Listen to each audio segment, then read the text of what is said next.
Hi friends, market പൾസിൻ്റെ മറ്റൊരു pre market റിപ്പോർട്ടിലേക്ക് എല്ലാവർക്കും സ്വാഗതം. അപ്പോൾ ഇന്നലെയും നമ്മുടെ ഗ്രൂപ്പിനകത്ത് സ്വാഭാവികമായും ഒരുപാട് ചോദ്യങ്ങൾ ഉയർന്നിരുന്നു. നമ്മുടെ നിഫ്റ്റിയുടെ മൺഡേ എങ്ങനെ ഇരിക്കും എന്നുള്ളൊരു സിറ്റുവേഷൻ. എല്ലാവരും വറീഡാണ്, എല്ലാവരും കൺഫ്യൂസ്ഡാണ്. സോ അപ്പോൾ തന്നെ ഞാനവിടെ റിപ്ലൈ ചെയ്തിരുന്നു. മാർക്കറ്റ് US മാർക്കറ്റൊക്കെ ഹയർ ട്രേഡിംഗ് സിറ്റുവേഷനിൽ നിൽക്കുകയാണ്. 23,000 നിന്ന് ഓൾമോസ്റ്റ് 30,000 നാസ്ഡാക്ക് എത്താറായിട്ടുണ്ട്. സോ ഒരു യുദ്ധം ചെയ്യുന്ന ഒരു രാജ്യത്തിൻ്റെ സ്റ്റോക്ക് മാർക്കറ്റ് ഓൾമോസ്റ്റ് 20-25% കയറുക എന്ന് പറയുന്നത് നമ്മൾ ഒരിക്കലും എക്സ്പെക്റ്റ് ചെയ്യാത്ത അത്രയും ഒരു മുന്നേറ്റമാണ് അവിടെ സംഭവിച്ചത്. അപ്പോൾ ഇപ്പോഴും സ്റ്റിൽ യുദ്ധത്തിൻ്റെ കാര്യങ്ങൾ എന്ന് പറയുമ്പോൾ നമ്മുടെ ഇറാൻ പ്രപ്പോസ് ചെയ്ത കാര്യങ്ങൾ ഇതുവരെയും US കൃത്യമായിട്ട് അംഗീകരിച്ചിട്ടില്ല, ഇറാനും തിരിച്ച് US അംഗീകരിച്ചിട്ടില്ല. അത് കാരണം തന്നെ ഇപ്പോൾ ഒരു രാജ്യത്തിലേക്കും ക്രൂഡ് ഓയിലോ ബാക്കി കാര്യങ്ങളൊന്നും കറക്റ്റായിട്ട് പോകുന്നില്ല. ഇത് ഗ്ലോബൽ ടെൻഷൻ ഉണ്ടാക്കിയിട്ടുണ്ട്. അപ്പോൾ ഇന്നലെ വരെ ഇത്ര മാത്രമേ ഡേറ്റ ഉണ്ടായിരുന്നുള്ളൂ എന്നുണ്ടെങ്കിൽ ഇന്ന് മോർണിംഗിൽ എണീക്കുമ്പോൾ കേൾക്കുന്ന ഡേറ്റ എന്ന് പറയുന്നത് ബ്രിട്ടനും ഫ്രാൻസും ഹോർമസിലേക്ക് വാർഷിപ്സ് അയക്കാൻ തീരുമാനിക്കുന്നു. അവരുടെ കപ്പലുകൾ ഈസി ആയിട്ട് വരണം എന്നുള്ള ഒരു സിറ്റുവേഷൻ അവിടെ ഉടലെടുക്കുന്നു എന്നുള്ളതാണ്. ഇപ്പോൾ ഇതുവരെ US ഇറാൻ ആയിരുന്നു അവിടെ യുദ്ധം എന്നുണ്ടെങ്കിൽ, ഇല്ലെങ്കിൽ മാറി മാറി പ്രഷർ ചെയ്യുന്നുണ്ട് എന്നുണ്ടെങ്കിൽ, ഇപ്പോൾ ഗ്ലോബൽ കൺട്രീസും ഈ ഹോർമോസ് തുറക്കണം എന്നുള്ള ഒരു സിറ്റുവേഷനിലേക്ക് വരുന്നു. US ഇത് തന്നെ ആയിരിക്കും ഉദ്ദേശിച്ചിരിക്കുക. എത്രയും ലേറ്റാക്കി കൊണ്ട് പോകുമ്പോൾ ബാക്കി രാജ്യങ്ങൾക്ക് നിവൃത്തിയില്ലാണ്ട് ഇതിൽ ജോയിൻ ചെയ്യേണ്ടി വരും. ബിക്കോസ് അവർക്കും ക്രൂഡ് ഓയിലിൻ്റെ ആവശ്യമുണ്ട് അവരുടെ ഡേ ടു ഡേ ആക്ടിവിറ്റീസിന്. സോ ഇതൊരു യുദ്ധത്തിന് വേണ്ടിയിട്ടല്ല എങ്കിലും അവരുടെ കപ്പലുകളെ അവർ വെളിയിലേക്ക് കൊണ്ടുവന്ന് തുടങ്ങുന്ന ഒരു സിറ്റുവേഷൻ അവിടെ ക്രിയേറ്റ് ചെയ്യുക. അപ്പോൾ ഒന്നുകിൽ അതൊരു വലിയൊരു യുദ്ധത്തിലേക്ക് പോകും, ഇല്ല എന്നുണ്ടെങ്കിൽ അത് ഈ ഹോർമസ് ഓപ്പണായി തന്നെ ഇട്ടിരിക്കാനുള്ള ഒരു സിറ്റുവേഷൻ ക്രിയേറ്റ് ചെയ്യുക എന്നുള്ളൊരു തന്ത്രപ്രധാനമായിട്ടുള്ളൊരു സംഭവമാണ് അവിടെ സംഭവിച്ചത്. സോ ഞാൻ ഇത്രയും സമയം എടുത്തതിന് എക്സ്പ്ലെയിൻ ചെയ്ത് പറയണമെങ്കിൽ 2.5 മിനിറ്റ് ഉണ്ടെന്നുണ്ടെങ്കിൽ ഇത് ഒരു ക്രൂഷ്യലായിട്ടുള്ളൊരു കാര്യമാണ്.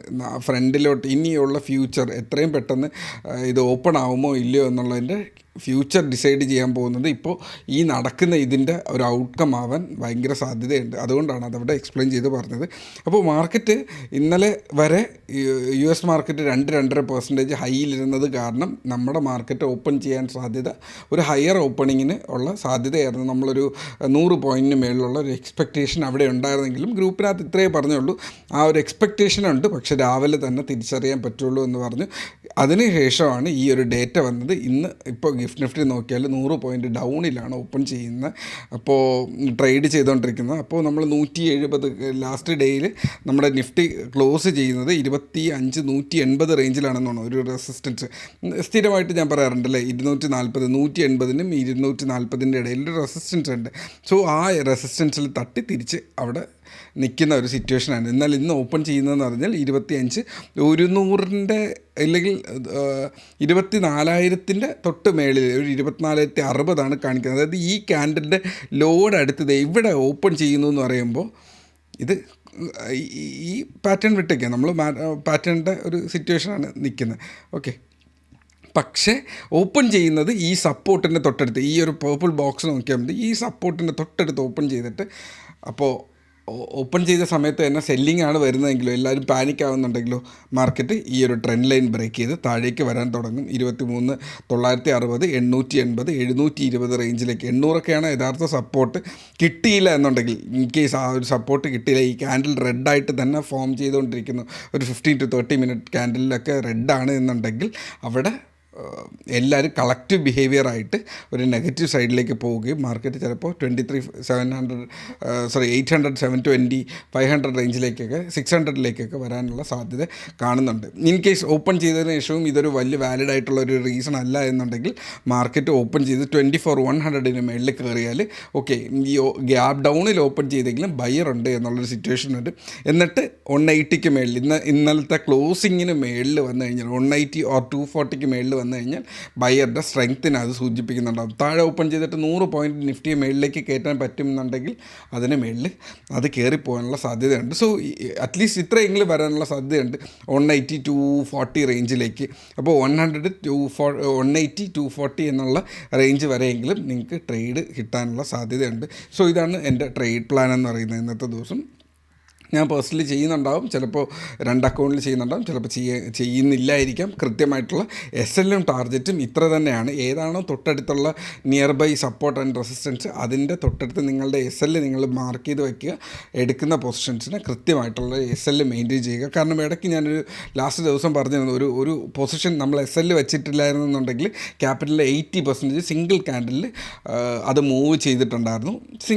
സിമ്പിൾ ഒരു 5% SL ഹിറ്റ് ചെയ്തത് കാരണം ആ പൊസിഷൻ 85% ഡ്രെയിൻ ആകുമ്പോഴും ജസ്റ്റ് വെറുതെ ഒരു പ്രശ്നമില്ലാണ്ട് നമുക്ക് മാനേജ് ചെയ്യാൻ പറ്റും. സോ ഓപ്ഷൻ ബയർ എപ്പോഴും SL ആണ് അയാളുടെ അടിസ്ഥാനം എന്ന് പറയുന്നത്. പിന്നെ റിസ്ക് റിവാർഡ് റേഷ്യോസ് ഉണ്ട്, പിന്നീട് അതിനെക്കുറിച്ച് സംസാരിക്കും. സോ ഇതാണ് ഇന്നത്തെ എൻ്റെ അനാലിസിസ് എന്ന് പറയുക. പുതിയ സ്റ്റോക്ക് പൊസിഷൻസ് ഈ ഒരു സിറ്റുവേഷനിൽ എടുക്കുന്നില്ല. കയ്യിലിരിക്കുന്ന 1-2 പൊസിഷൻസ് പുതിയതാണെങ്കിലും കയ്യിലിരിപ്പുണ്ട്. ബജാജ് ഫിനാൻസ് പോലുള്ള ഏതൊക്കെയോ 1-2 പൊസിഷൻസ് ലാസ്റ്റ് ദിവസങ്ങളിൽ എടുത്തിട്ടുണ്ടായിരുന്നു, അത് കയ്യിൽ കീപ്പ് ചെയ്യുന്നുണ്ടാവും. ബാക്കി ഒരു പൊസിഷനും ഇന്ന് എടുക്കുന്നില്ല. 24,240 മേളിൽ ഇല്ലാണ്ട് ഒരിക്കലും മാർക്കറ്റിനകത്ത് എടുക്കാൻ പറ്റത്തില്ല. അവിടെ എടുത്ത ഒരു പൊസിഷനാണ് ബജാജ് ഫിനാൻസോ ഏതാണ്ട് ഒരു സ്റ്റോക്ക് എടുത്തിട്ടുണ്ട്. അതും ഫണ്ട് ഫുള്ളി ഇട്ടിട്ടില്ല, കുറച്ച് ഫണ്ട് ഇട്ടിട്ടുള്ളൂ.